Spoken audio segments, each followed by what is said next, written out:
Hello everyone, I'm Joe Ackourey, and welcome to the Fly of the Week. For this episode, episode 75, I'll be tying an Adams Irresistible. It's a great little pattern. I love to fish it in the fast water where it'll float like a cork with that deer hair body, and trout seem to love it. It's a great searching pattern, a tractor pattern, and I also take it up to the headwater streams for native brook trout. The brookies seem to, they just hop all over it.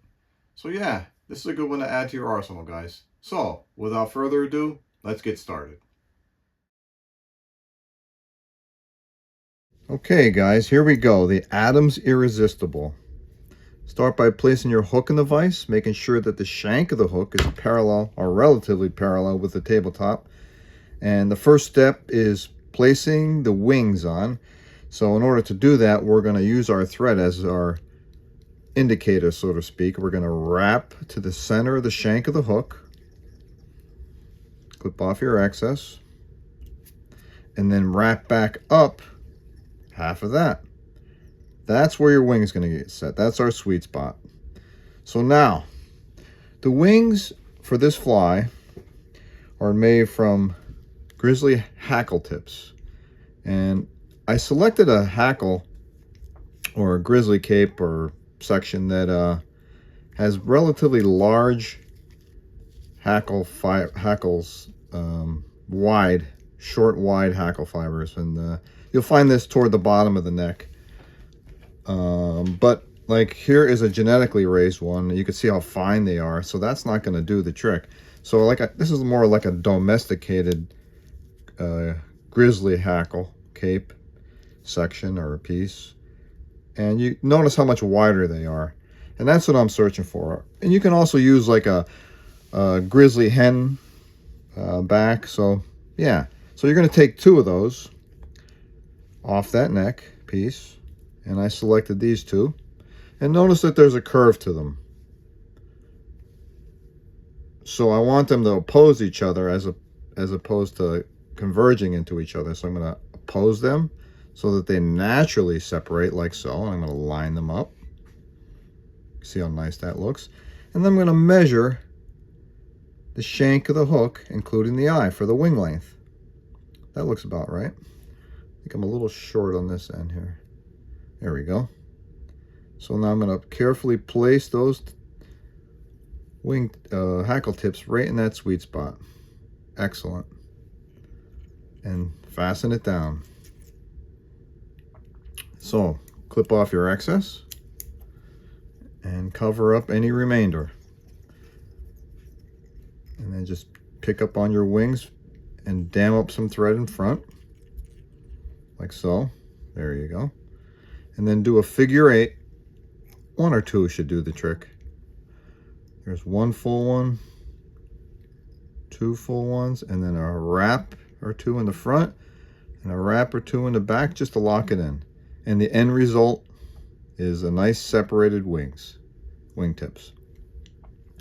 So now for the tail. The tail, we're going to wrap our thread back to where the shank and the bend meet to prepare for our tail. That looks good right there. And for the tail, I'm going to use moose mane. And I'm going to select maybe 10 or 12 of these fibers, these hairs, and clip that off. These are the cut ends. These are the natural ends. I'm going to kind of glide my scissor tips through the ends there just to remove any fuzz, which will doing so will help me stack it a lot better. And again, it's really not too much to stack. I'm just trying to line up the ends. It requires very little stacking. So we made the wings the length of the shank of the hook, including the eye, and now we're gonna do the same for the tail. And what we're doing is we're literally dressing the hook with material. And I live by the rule for most of the flies that the hook dictates to us fly tyers the correct body proportions, like the tails, the wings, and the hackle length, and so forth. So we're going to make our tail equal to the shank of the hook, including the eye. just tie that in like so. A little long there. Let me just adjust. There we go. Keep that all on top, or try to. It's pretty difficult, but okay, it's looking good.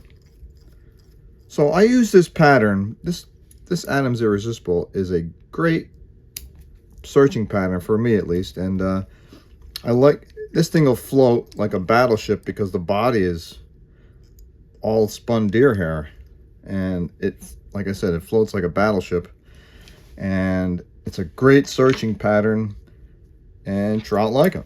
And you know, I'll tell you another thing. I like to use this for when I go brook trout fishing up in the mountain streams.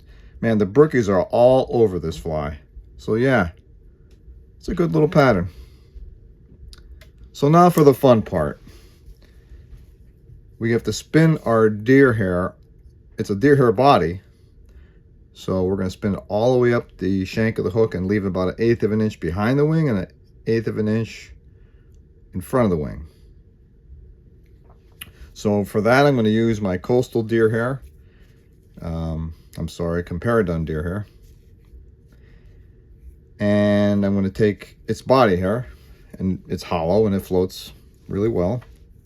So I'm going to take a good amount of it. It's probably going to take me 3 spins total to make the body for this. So I take a good bunch. It's about equal to a gap or a little bit less. And again, I'm going to glide my scissors through the ends of the deer hair, or the cut ends, and just kind of push out that fuzz, as you could see. When you get rid of that fuzz, it helps it float a lot better, and also aids in spinning. So I'm going to clip the tops of these, the bunch of deer hair, the deer body hair, and I'm going to place my first bunch, let me get to the back there, on top, one loose loop, and then pull down slowly, and then just spin it around the hook very slowly. There we go. And you might have to help the first bunch or two around the bend of the hook there. And once it spins, just make sure, because it's pretty hard to see through that, you don't wrap around the bend of the hook. So you gotta, I take my scissors and I just kind of make sure that it's not wrapped around the bend of the hook. So I'm gonna continue to wrap around that bunch to stand up those ends like so. So that first bunch is done. Second bunch, just repeat the process. Get your bunch of hair about a gap's worth. Clean out the fuzz. Just kick it out, slide your scissors through there, and just, you can see all that fuzz there, get rid of it. Clip off your bunch of hair on the top. Lean this bunch against the previous bunch. Put a half a wrap on there, like so, and then just pull it around the shank of the hook. And just a thread wrap thickness going forward. You don't want to advance the thread too much. Just gradually work your way up through that bunch, and you can see the end result is pretty cool. This should do the last bunch, I'm hoping. Again, point of your scissors, open them up about a 1/16 or an 1/8 of an inch, and just glide it through, kicking out all of that fuzz. You can see how nice it gets rid of that fuzz. Clip off the tops. Lean that bunch against the previous bunch. Pull it around the hook. It's a little bit of a balancing act, but after a couple of mistakes, you get good at it. And just wrap through those cut ends, moving forward about a wrap of the thickness of a thread.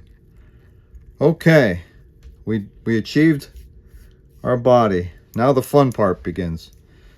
It's hard to see where the wings are and the thread, so when you start clipping this down, just be really careful. I'm going to actually pull the hook out of the vise a little bit and raise it up a little bit. And I want to clip a tapered body without clipping my wing. So just take your time, and it's skinny. You want the body skinny by the tails, and again, it's hard to see. And I feel for you guys that are tying this fly. It's tough. It's not a hard fly to tie. Just hard not to cut the thread or hard not to cut the wing. And I'm just going to rotate my vise very slowly. And again, it looks like a mess right now, but when the end result it'll be amazing. And you could take it out of the vise and you know, work on the body. This is actually the most hard part of the tying this fly. Again, I'm trying very hard not to cut my wing or my thread or my tail, because you got to separate all this.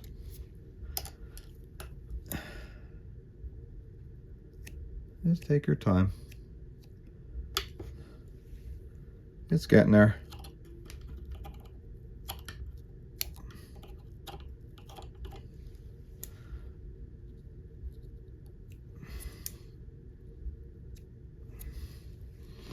We're going to get the general shape of it first, and then we're going to really go for it and trim it down. Nice. It's getting there.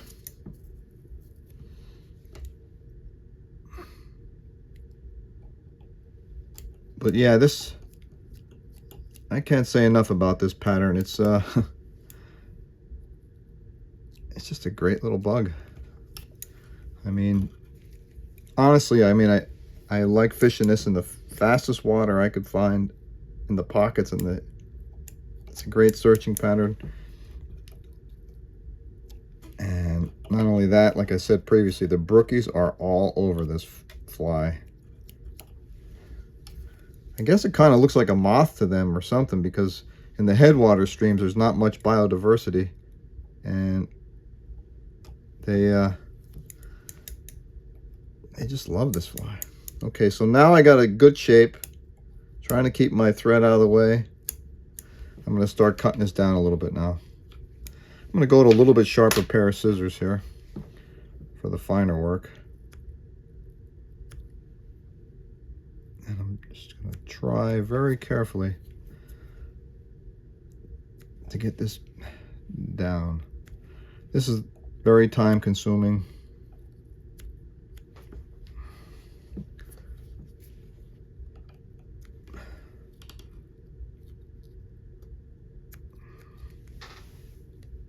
Okay.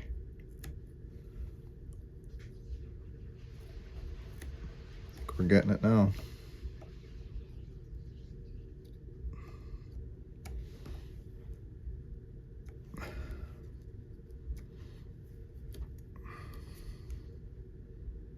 Okay.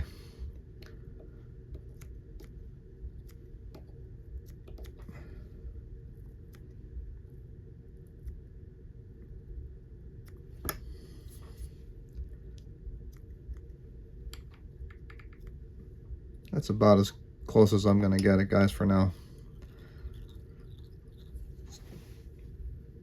A little bit thinner.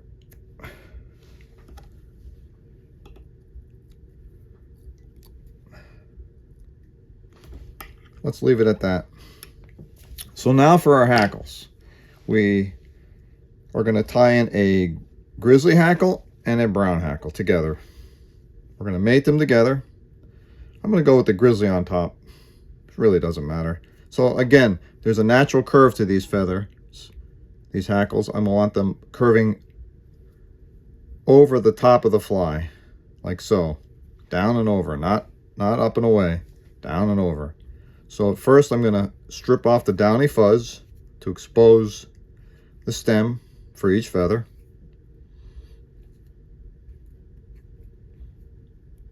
Nice. I'm going to mate them together like so. I'm going to attach them to my side of the hook. And again, there's a lot of deer hair in there yet, so I think we'll be good though. Perfect. Pull our wings forward and continue wrapping the hackle moving forward up to the eye, the hackle stems, and then you can clip them off like so. So now for the first hackle.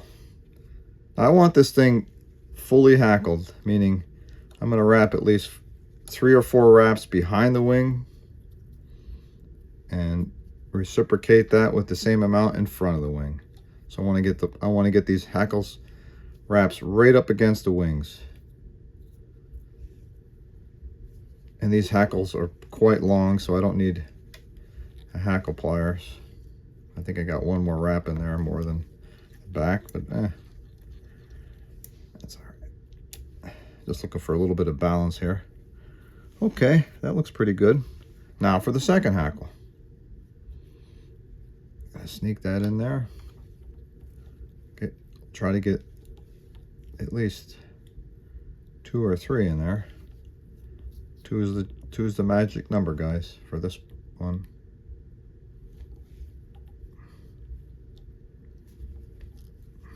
All right, we're gonna get 3 in the front. All right, tie that off.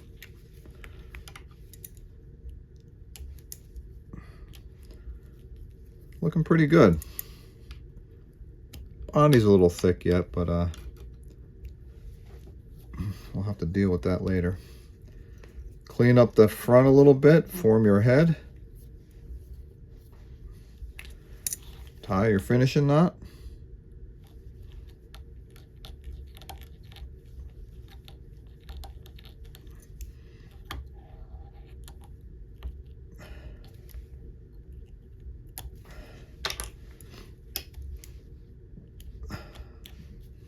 There's a bit of cleaning up to do yet, but I think you get the idea.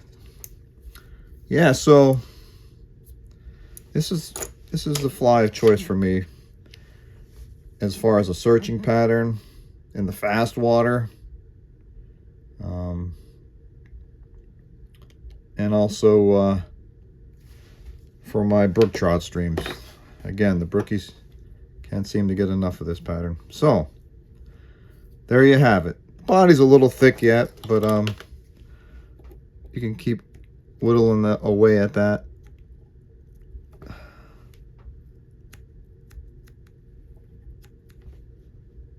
Again, the hardest part about tying this fly is the body.